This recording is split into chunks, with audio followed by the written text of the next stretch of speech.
What's going on, everybody? Sorry, I'm a little bit late. Woke up late today, so had to scramble to really prepare this one. But glad to keep this going. Trying to stream every single day at 12 p.m. except for Saturday. Um, I know there are a lot of people streaming right now, Matt, so might not get as many people. Maddie is doing a 12-hour live stream, which I plan on hopping on after I'm finished with this show. So let's just get into the crypto charts to start us off. And happy birthday. Happy third birthday to Hex. It is December 2nd, which means Hex is 3 years old. 3 years old, and we'll get into, the statistics and everything like that. But without further ado, thank you all for tuning in. Please hit the like, subscribe, follow me on Twitter. Right now, we start off with Bitcoin still going sideways, really boring, nothing really to see there. But Hex has been four green candles straight. 4 green candles straight. We have a daily green candle while Bitcoin has a red green candle right now. So there is a decorrelation to the upside this time, which is really great to see. We made it back above 3 cents. Coinciding with the Fed quasi pivot, saying they're going to, not saying definitely, I don't think the Fed says anything with certainty and conviction, because it's based on like future price performance, future market performance. They have to act based upon that. And nobody really knows how the markets are going to perform in the near future, not even the Fed. But they did say that they were going to slow the rate at which they raise rate hikes, which is very good, coinciding with when the bottom should be in the 4-year cycle. And I'm definitely increasingly becoming a bigger and bigger fan of the 4-year cycle. But of course, we're going to have to see how that plays out. But yeah, that's really what's going on. Found an interesting site I wanted to share. I know Rand Nooner shows it every day in the beginning of his show, Crypto Bubbles, which is super cool. And they don't gatekeep Hex, unlike CoinMarketCap. And you could really see how the market's performing. And right now we have a very green day, except for Nexo and KuCoin. Those two we actually covered there's rumors that they are potentially insolvent. KuCoin because they had a lot of exposure to Luna, and Nexo just because every lender platform's down, and for some reason they're offering 10% APY on USDC, while the markets and like DeFi and things like that are offering 1% because we're in a bear market. KuCoin was offering like 100 something, maybe 200 something percent on Bitcoin and Ethereum for APY, which doesn't make any sense. And it's definitely warning, like when people offer high interest rates, that generally means high risk. And we talked about, I forget which country it was, before they defaulted, they were offering 20% APY on their bonds. So yeah, that's really that. Phantom is going crazy. Not exactly sure why. I'm pretty sure Phantom's on Solana. And Solana is not looking good in the future because Solana was found, it's FTX blockchain. It's Sam Bankman-Fried's blockchain. So I don't know, but I do think they're trying to move across chains. They're trying to be on Ethereum and things like that. But yeah, that's really that for those kind of things. Then we got Hex Daily Stats. We had a great day yesterday. Check this every day. Make sure you check Hex Daily Stats every day. Got 146 new holders. So that cancels out that one red day we had in the past, who knows how many days, past 13, 15 days. We haven't had one. Yeah. Past 15 days, there was one, and that got canceled by the last 2 days. So yeah, that continues. Then I like looking at current stakers, not total stakers, and then we had 177 new current stakers, bringing that to 115,733. So the trend continues. As time goes by, despite price performance, more people are adopting Hex, more people are buying Hex, more people are staking Hex, which is an excellent sign. Very, very bullish. That's really the most important metric, in my opinion, when it comes to making it over a long period of time. It's adoption. And Hex is really showing that it can achieve adoption.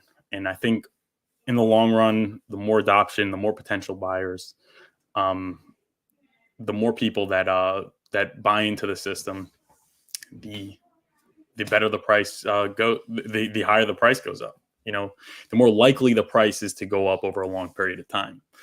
Now, let's go to Twitter. KDPLS, KDP.PLS, at KDP Crypto. Make sure you follow her. Check her pretty much every day. Hex is now 3, happy birthday, 100% at uptime. They said Hex was a scam and would go to 0. Things that went to 0 before Hex. Luna, Celsius, 3 Arrows Capital, Voyager, FTX. Meet Kevin's career because he got caught in the drunk driving accident. I don't want to bash Meet Kevin too much. He had Richard Hart on. He was pretty nice to him. He was pretty fair, in my opinion, considering the treatment that Richard was getting, especially at that time, from mainstream crypto influencers, I guess you would say. Meet Kevin was one of the better ones. He's got, I think, over 2 million followers, and he had Richard on and was relatively fair. But yeah, unfortunately, he got caught drunk driving, which is very bad. That's not something people should do. And he got arrested for it. And I don't know. Then you have Alex Mashinsky's credibility. Influencers' reputation. We all know everyone was shilling those links for FTX, BlockFi, Celsius, and everything like that. Did I miss anything? Yeah, it's crazy. Who would have ever thought? Everyone thought that Hex was the scam. And obviously, Hex is not a scam. I think that's pretty clear by now. But also, everybody really thought that Tether, I keep saying this, but everyone really thought that Tether and Nexo were like the shady companies, but for some reason they're still around. Not trying to say they're not a scam and they're going to be solvent in the future, but that is interesting that they're still standing. Yeah, let's moving on here. We got Hex Pulsechain at StakeHex5555. Make sure you're following her on Twitter. She said, quote tweeting Mr. Whale, whalechart.org. So quote tweeting Mr. Whale, who said, Patrick Hillman, director of strategy at Binance, said that the company may cease to exist in 10 years because the cryptocurrency market is moving towards DeFi.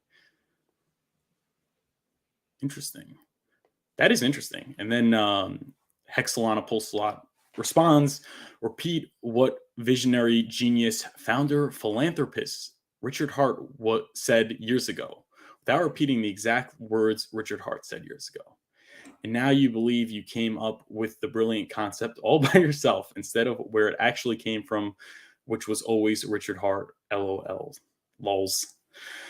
Yeah, I mean, Richard Hart was really ahead of the curve when it came to DeFi. He was the first founder to really throttle mainstream adoption of decentralized exchanges. There was a point where they were the majority of, I believe, the majority of trading volume on Uniswap, and then that's really what throttled it to what we see it is today.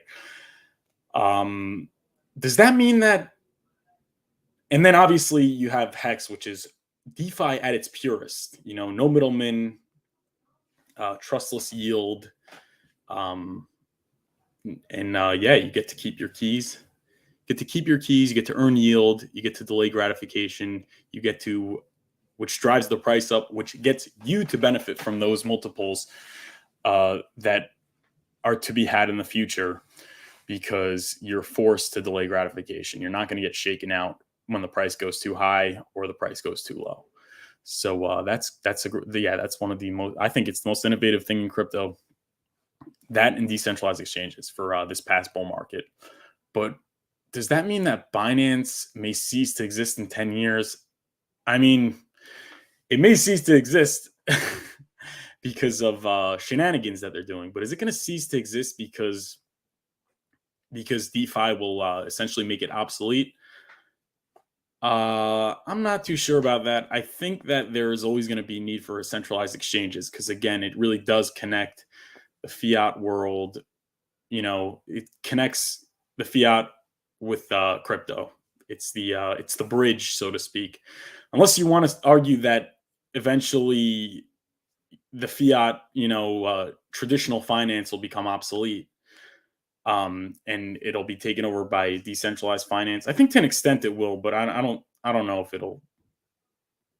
it'll be completely decentralized because you're always going to have like these third parties, like these stablecoin companies to back your stablecoin one to one to ensure it has a peg. So, I mean, there's that. Unless they can maybe implement some sort of bridge from the traditional finance, where it gets locked up and then trustlessly mints a token to back. I think True USD is sort of like that. So I don't know. Maybe we'll see, or maybe these centralized exchanges will move more towards DeFi. Who knows? But yeah, that is interesting. Richard Hart he has always been ahead of the curve. He was in Bitcoin in 2011. He has been, and now he's been on Uniswap. He kind of was the visionary that was able to see that was actually in fact the future of crypto, and obviously created Hex. So he's always been ahead of the curve. That is another thing that really reassures me that we're in a good place because we have a founder that's always thinking a couple steps ahead. So yeah, that's what I think about that. We got 16 watching. What's going on, guys? Thanks for tuning in. If you're enjoying, please hit the like and subscribe. And please, if you can, go to the description. Give me a follow on Twitter. I mean, go to the description, click the link for my email list, and just put your email down. I'd really, really appreciate that. Then we got Christina Hype's her page. I like what K4K Crypto said. So yeah, let's like and retweet that. But he said, not many people have the balls or the thick skin required to do the outrage marketing Richard Hart does. People think it's easy. People think it doesn't work. They all have less followers than Richard. He's been right the whole time. That doesn't matter if no one knows you. 100% agree. 100% agree. It's hard to make a case against outrage marketing. I mean, I check Hex daily stats every single day, and I see more holders and stakers. Net increases pretty much every day. And there are some days where, they're getting 200-300, like pretty much bull market numbers are happening in the bear market. So like price appreciation is usually the main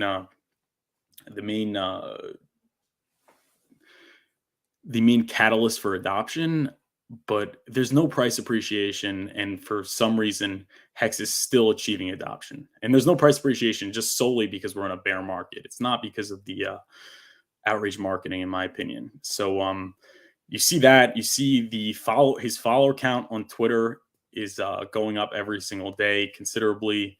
He's getting into these spaces now. He's getting on Fox News. He's getting on these mainstream shows. I wish he was in the space yesterday with Sam Bankman-Fried. I don't know why they didn't bring him in. I guess I think he would have annihilated him. But I mean, he's the future. And I don't know. Would this have happened if he weren't doing these outrage marketing things? I don't know. People have to realize that, like, he is not like other founders. Like his situation and his approach is very comprehensive. Like people say they want him to be more like Vitalik and Charles Hoskinson and not do the outrage marketing. But people like Vitalik and Charles, they're not gatekept. And the reason for that is because you look at Hex, what does it do? It basically incentivizes locking up. It incentivizes buying and holding. Right? This is my theory. It's not like 100%. I mean, it's a theory and it makes a lot of sense, but I guess it's not necessarily true. Maybe there's another reason why they're gatekept. But basically, it's incentivized to buy and hold. It disincentivizes trading. It's very hard to want to trade something that pays trustlessly 38% APY on average. And then you look at Cardano. I mean, yeah, there is staking, there's proof of stake, but the yield is not as high, I don't think, and also there's no time locking like that. And then you have Ethereum, and yeah, you need. I'm saying that it does not incentivize buying and holding to the extent that Hex does. And then you look at like these main these like coin market cap, like these mainstream crypto aggregators of news and ranking sites and things like that. So coin market cap, and then you have CoinDesk, which is associated with Digital Currency Group and a bunch of centralized exchanges and things like that where you could trade. But basically, yeah, they make these centralized exchanges make money off trading. They make money off you losing money and you doing stupid things, and they win whether you win in trading and whether you lose on trading. But essentially, they want more velocity. They want the money passing from hand to hand because that's where they get the fees. That's where these middlemen get the fees. And then basically you look at Hex, and it's the antithesis of that. So it's not in their interest to promote something like Hex. It's in their interest to gatekeep it. So Brian Armstrong, Changpeng Zhao, those kind of people, they would not want to bring attention to it. And people like Charles Hoskinson don't have that issue. So yeah, you got to kind of find a way to beat around the bush. You got to find a way. You got to make a move. And I think the outrage marketing has been extremely, extremely effective. Does that mean that Hex will never be listed on a centralized exchange? Well, first of all, we have to assume that centralized exchanges are going to exist in 10 years. That's even a question in and of itself. But I think it still will, because I think if there's enough adoption, if the community gets big enough and loud enough and things like that,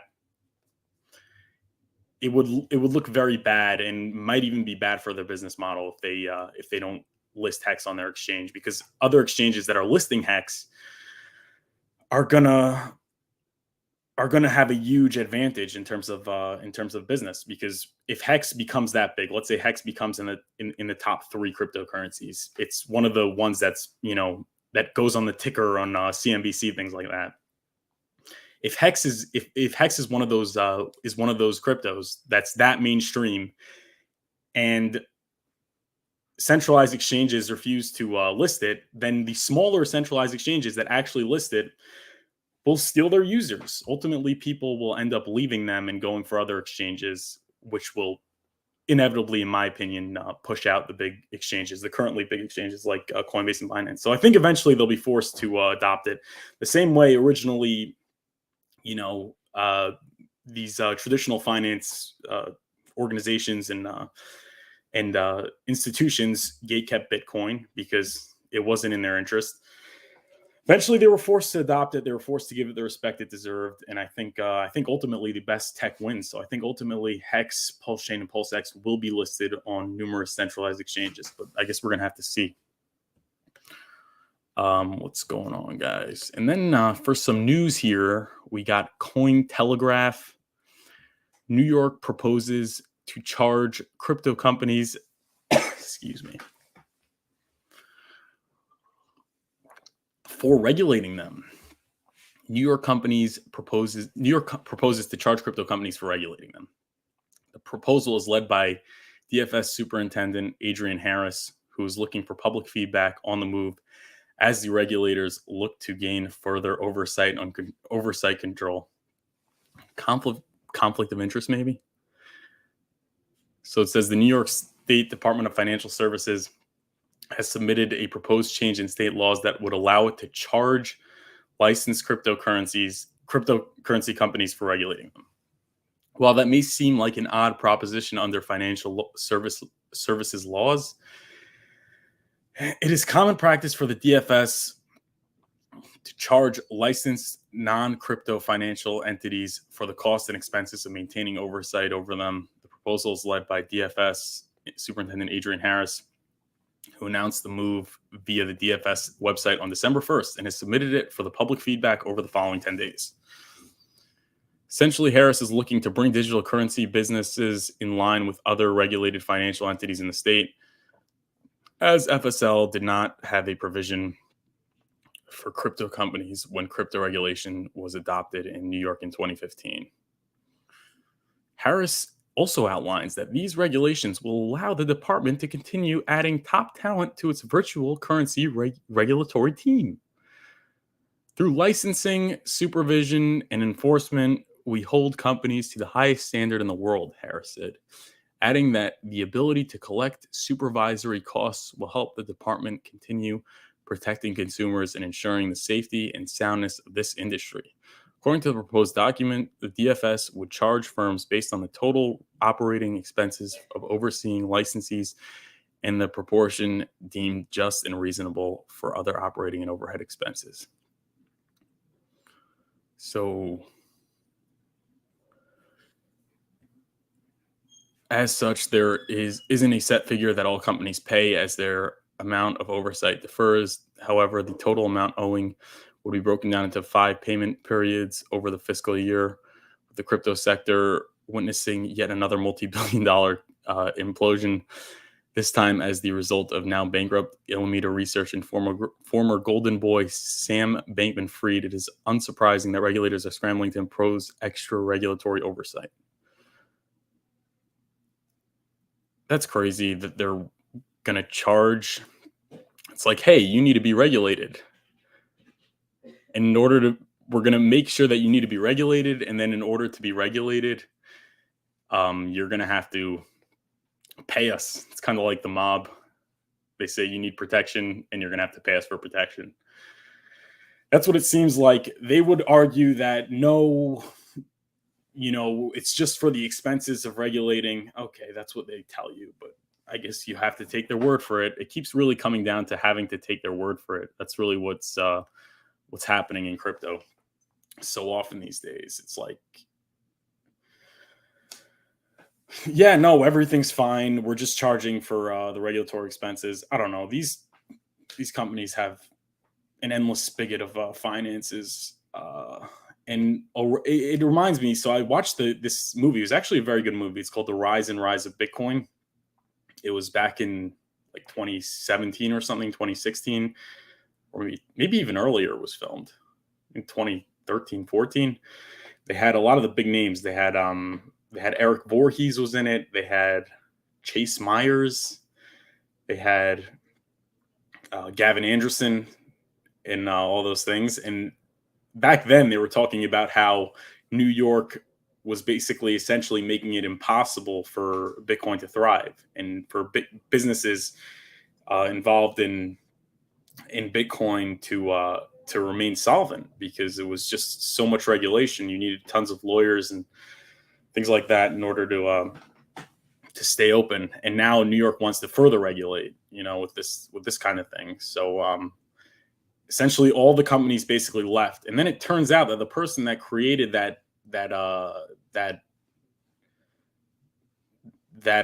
those regulations ended up leaving, and basically ended up leaving the regulatory agency, and he ended up creating a consulting firm that helps crypto companies follow the regulations in New York and things like that, which is ridiculous. I mean, revolving door kind of thing. He creates the tough regulations that are impossible to navigate, and then he creates a consulting company that helps people navigate those regulations. So that's extremely corrupt. There's a huge conflict of interest. It's extremely unfair, and it's why New York has been so behind the 8 ball when it comes to crypto. And so few exchanges could really give services to people that live in New York. And that's really what it comes down to. I mean, it is important for there to be regulations, but generally these regulators don't understand crypto. They, I guess, overregulate. The regulation is not user friendly. It's not target, and they're often missing what they should be regulating, and just increasing the bottleneck for adoption, really. So that's really my take on that. If that makes any sense. We got 19 watching. Please hit the like and subscribe button, and please click the link in the description for my email list and just put your email there. It'll take a second. I'd really, really appreciate it. It's not your platform, not your viewers. But let's go to the next story here. We got Sam Bankman-Fried. Sam Bankman-Fried. U.S. Justice Department wants FTX fraud allegation to be investigated.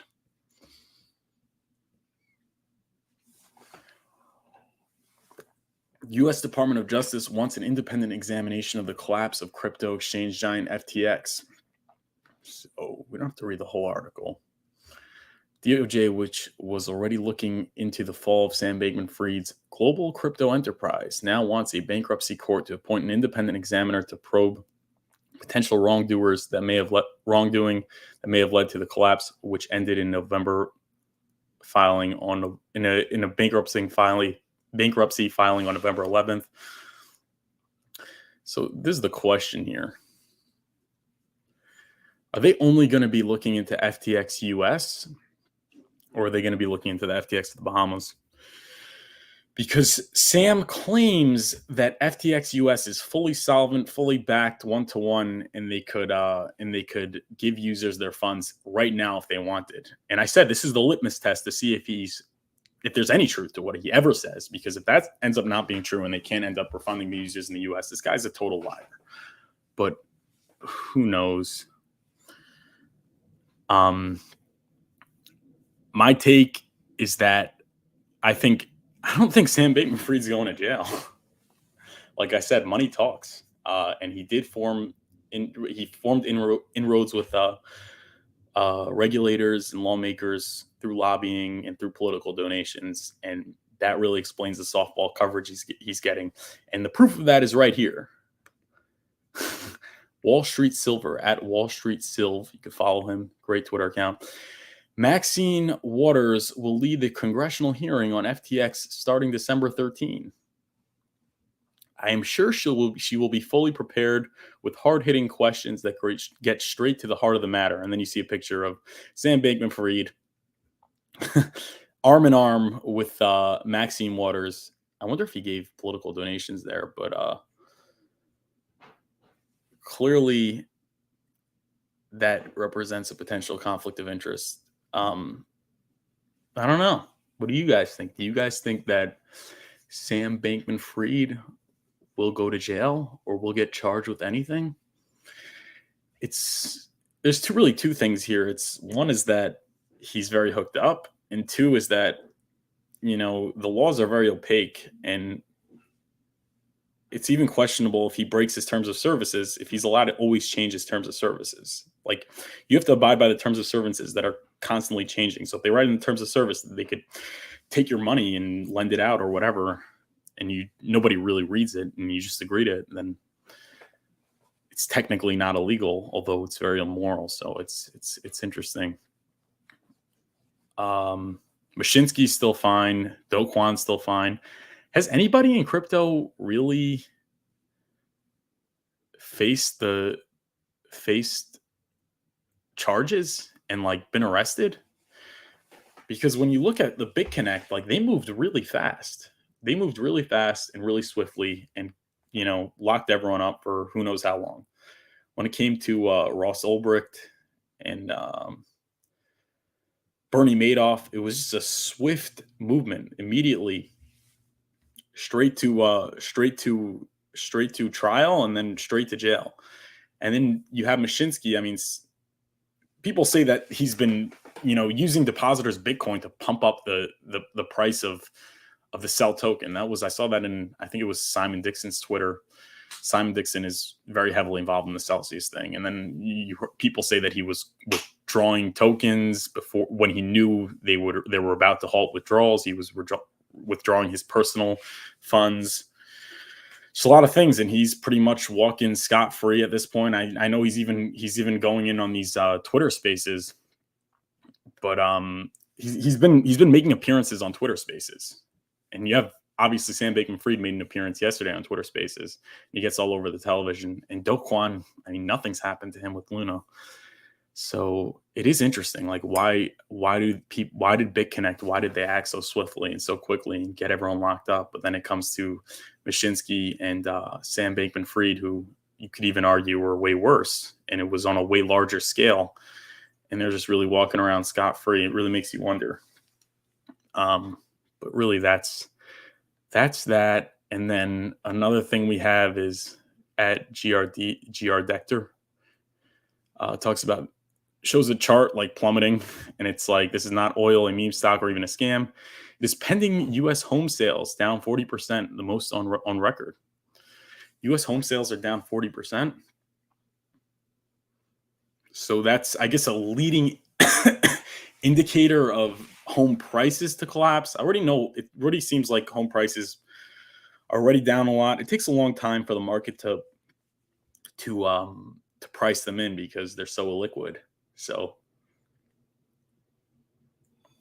like the listed prices now have been listed, like houses have been listed at, let's say, a certain price for a couple months already, and it's only a matter of time because people are just not going to buy it, that the prices go down. So they say real estate is trailing the stock market and the crypto market.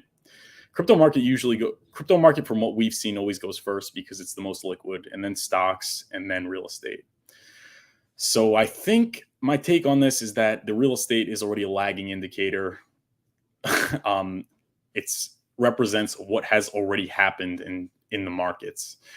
So is that telegraphing further downside to the market? I don't think so. It may even be telegraphing upside, is what I would say. But I don't know. What do you guys think? I don't know.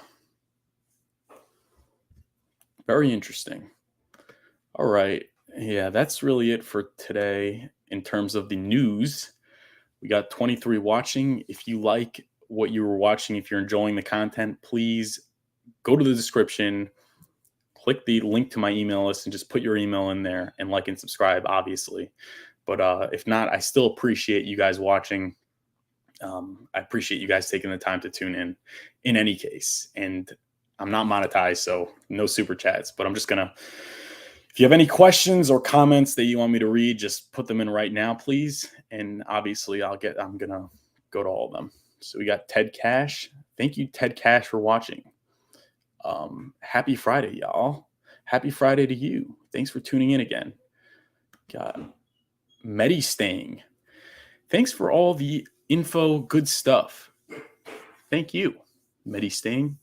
Do you think bridging eHex to Pulsechain and buying Pulse is a good move? If so, what is the value of eHex? What will the value of eHex be on Pulsechain? Well, that's a very good question. So do you think bridging eHex to Pulsechain and buying Pulse is a good move? I really don't know. That markets are obviously unpredictable. So you don't know. It really just, it's going to depend on the price of eHex at the time of Pulsechain launch, or at the time of when you're buying it, which could be after the Pulsechain launch, in comparison to other cryptos that you have, like PHEX or PulseX or whatever, like whichever one, I guess, whichever one will get you a better ratio, whichever one will get you more Pulsechain, eHex or PHEX, I guess, will determine which one you want to swap for it. But bridging, if so, what is the value? Yeah, eHex on Pulsechain will be the same value that it is on Ethereum because it's bridged. Basically, what happens is you put it in a bridge, and then the smart contract locks it up and creates a token that represents Hex on Ethereum, which could be used on Pulsechain, which could be exchanged and traded, and then it's basically like an IOU. It's kind of like compare it to like a casino. Casino is the great example where you basically take your money, you exchange it for chips, and then you could use those chips in the casino. And then when you're done, you take those chips, which are basically an IOU. It's a US dollar representation because it's redeemable for US dollars. You go back to the front desk, you get back your cash, and then you leave. So that's basically what it is. It's going to maintain its value on exchanges because of arbitrage. Because if people see that there's a discount on bridged eHex, they're going to buy it up. They're going to buy up the price till the price, till it represents the price of Hex on Ethereum, being traded on exchanges, and then they'll go to the smart contract and they'll redeem it for eHex on the other side. So it's going to be the same value. There's parity because it's the same asset. I personally, though, I keep on saying this, I don't like holding liquid EHEX, you know, to exchange for Pulsechain because not it might work out well for you, but just because you're at risk of the volatility of the market. So, for example, in May, the price of Hex on Ethereum was like 10 cents, and everyone thought that Pulsechain was launching in May because Richard Hart said that on Twitter. And if you bought EHEX for the Pulsechain launch in May and you're holding it till now, you lost 80% of your value. I'm saying you lost about like 70-75% of your buying power. So I am a fan of dollar cost averaging into Hex right now just to stake it and earn the yield. But in terms of the money that I delegate towards Pulsechain, towards buying Pulsechain, I keep that in stable coins, and I'm going to bridge the stable coins over and then use that to purchase PLS, just because it maintains its purchasing power. Albeit it is true, if the price of Hex goes up between now and Pulsechain launch, then you're going to get more. You're going to get more for your dollar. I mean, you're going to get a better deal in comparison to stable coins. But I just see it as a matter of risk. So I do think you should definitely have. I personally, not financial advice, would have maybe at least some stable coins just to maintain your purchasing power. But good question. I hope that answers it. And then we got hi there, of course, but maybe hi there. What's going on? Thanks for watching. And Spike, Tornado Dev, and Clinker. You're talking about Tornado Cash? The guy's still in jail. Yeah, no, it's a shame. And hopefully we'll be able to get out of this because, yeah, what does that say when Sam Bankman-Fried and Alex Mashinsky are walking scot-free, and the person who legally developed a good protocol for privacy, which is a human right on the blockchain, is sitting there rotting in jail? It's a terrible, terrible thing, and hopefully he'll get out of it. But I guess that's it for your questions. Thank you guys all for tuning in. If you enjoyed, please hit the link in the description below. Just give me your email so I can stay in touch with you. Your email stays private. I will not spam you. And obviously, please like and subscribe if you're enjoying. Oh, we got one more question. Unsung Hero. Do you see EHEX staying relevant once PHEX is available? Yeah, absolutely. Absolutely. The reason for that is because I think Ethereum will stay relevant, and I think Ethereum is going to fix their gas fee problem. And there's buy-in from whales, right? I'm saying I have significant bags of EHEX. The T-share rate is still there. And I'm not a whale, obviously. I'm far from it. But I'm saying like everybody that has PHEX probably has EHEX and cares about EHEX. The T-share rate is always going up. The yield is getting paid. If the price goes down enough, I mean, people want to scoop it up, even if there's a considerably more of a gas fee that you're gonna have to pay to unstake. If there's such a gap, it may be worth your while because you're going to be getting such a higher percentage return on your dollar. I mean, not guaranteed. I mean, that doesn't necessitate the price stays the same or goes up. But I'm saying, yeah, and I believe Ethereum is going to resolve the gas fees. That's really what it comes down to. Ethereum, it is in their best interest to do something about the gas fees. It is in their best interest to make their chain work well for everyone, or else people are going to leave. And why would they want to give that up? And they do have proposed solutions. So I do think EHEX will be relevant. I do think even if you look at, for example, ETH Classic, which has no adoption, it still has price appreciation. And that was the fork of, that was the original Ethereum, which is not relevant anymore, but it still has price appreciation. But I do think EHEX will be relevant. But I think in the short term, at least in the short term, PHEX will be better. But if you buy it now, you get both. So that's the way I see it. But Billy Mac, thank you. Good answer, Furu. Thank you. Thank you. I appreciate that. And I appreciate you guys watching. Please hit the like and subscribe. Happy 3rd birthday. Please go to the link in the description below. Give me your email so we can stay in touch. And until I will be live this Sunday at 12 p.m., please tune in this Sunday at 12 p.m. We'll be talking Hex, Pulsechain, PulseX, trying to be live every day at 12 p.m. Got to stay consistent to build your viewership, keep this thing going in the bear market. I think that's really That's really the most important thing. Thank you guys for watching, and until next time.